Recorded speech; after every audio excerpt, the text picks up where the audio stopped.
अक्टूबर दिसंबर 2024 में समाप्त तिमाही के जीडीपी आंकड़े जारी कर दिए गए। आंकड़ों से पता चलता है कि जुलाई से सितंबर तिमाही में 7 तिमाहियों के निचले स्तर 5.6% पर पहुंचने के बाद दिसंबर तिमाही में भारतीय अर्थव्यवस्था में सुधार हुआ और ये 6.2% की दर से बढ़ी है।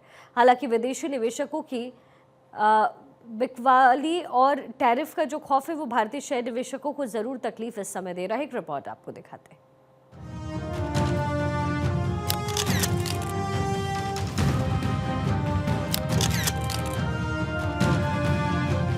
देश की अर्थव्यवस्था ने तेजी पकड़ ली है। सरकार ने शुक्रवार को जीडीपी के आंकड़े पेश किए। वित्त वर्ष 25 की तीसरी यानी दिसंबर तिमाही में भारत की आर्थिक विकास दर 6.2% रही। पिछली तिमाही में जीडीपी दर 5.6% थी। इस वृद्धि के पीछे अच्छा मानसून और सरकारी खर्च का हाथ रहा। वहीं ग्रामीण इलाकों में खपत बढ़ने से भी अर्थव्यवस्था में तेजी आई है। हालांकि ट्रंप के टैरिफ से व्यापार को लेकर चिंता अब भी बनी हुई है। राष्ट्रीय सांख्यिकी कार्यालय एनएसओ की ओर से जारी आंकड़ों के मुताबिक दिसंबर तिमाही की वृद्धि दर पिछले जुलाई सितंबर के 5.6% से ज्यादा है। हालांकि आरबीआई के 6.8% के अनुमान से ये कम रही है। अप्रैल, जून और जुलाई सितंबर तिमाही में भी विकास दर केंद्रीय बैंक के अनुमान से कम रही थी। कमजोर जीडीपी आंकड़े अर्थव्यवस्था के खपत और शेयर बाजार के प्रदर्शन से समझा जा सकता है। जाहिर है कि आंकड़े सामने आए हैं, उससे भारत तेजी से बढ़ती प्रमुख अर्थव्यवस्था वाले देशों में शामिल है। अर्थशास्त्रियों को उम्मीद है कि आने वाले वित्तीय वर्ष में विकास में तेजी आएगी, जीडीपी विकास में सुधार होगा। आंशिक रूप से कम आधार, पूंजी की कम लागत से निवेश की मांग और बजट में घोषित इनकम टैक्स में कटौती से खपत को समर्थन मिलेगा।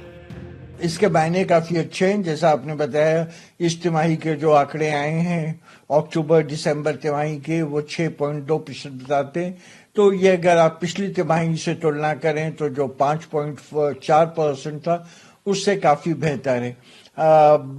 लेकिन तस्वीर का दूसरा पहलू है कि वाई बेसिस पे अगर आप इसकी तुलना करें तो पिछले साल ये 8.6 था, तो उसके हिसाब से काफी कमी लगती है। ये इन आंकड़ों में बढ़ोतरी हुई है क्योंकि रूरल कंजम्पशन में, ग्रामीण क्षेत्रों में कंजम्पशन में बढ़ोतरी हुई है। सेंटर ऑफ स्टेट्स दोनों के एक्सपेंडिचर में बढ़ोतरी हुई है। कृषि विकास पिछले वर्ष में 1.5% से उल्लेखनीय सुधार करते हुए साल दर साल 5.6% तक पहुंच गया। इसके विपरीत मैन्युफैक्चरिंग सेक्टर में मंदी देखी गई, जो पिछले वर्ष के 14% से घटकर 3.5% साल दर साल से बढ़ी। निर्माण क्षेत्र 7% साल दर साल की दर से बढ़ा, जो पिछले वर्ष दर्ज की गई 10% की वृद्धि से गिरावट में आई है। औद्योगिक विकास पिछले वर्ष के 11.8% से घटकर 4.5% रहा, जबकि सेवा क्षेत्र पिछले वर्ष के 8.3% से घटकर 7.4% साल दर साल रहा। भारत सबसे तेजी से बढ़ती प्रमुख अर्थव्यवस्था बना हुआ है, लेकिन इसका विस्तार अभी भी 8% की गति से कम है। इसके अलावा भारत को अमेरिका के साथ अपने व्यापार पर अनिश्चितताओं का सामना करना पड़ रहा है, क्योंकि डोनाल्ड ट्रंप प्रशासन रेसिप्रोकल टैरिफ के साथ ग्लोबल ट्रेंड को उलटने की धमकी दे रहा है।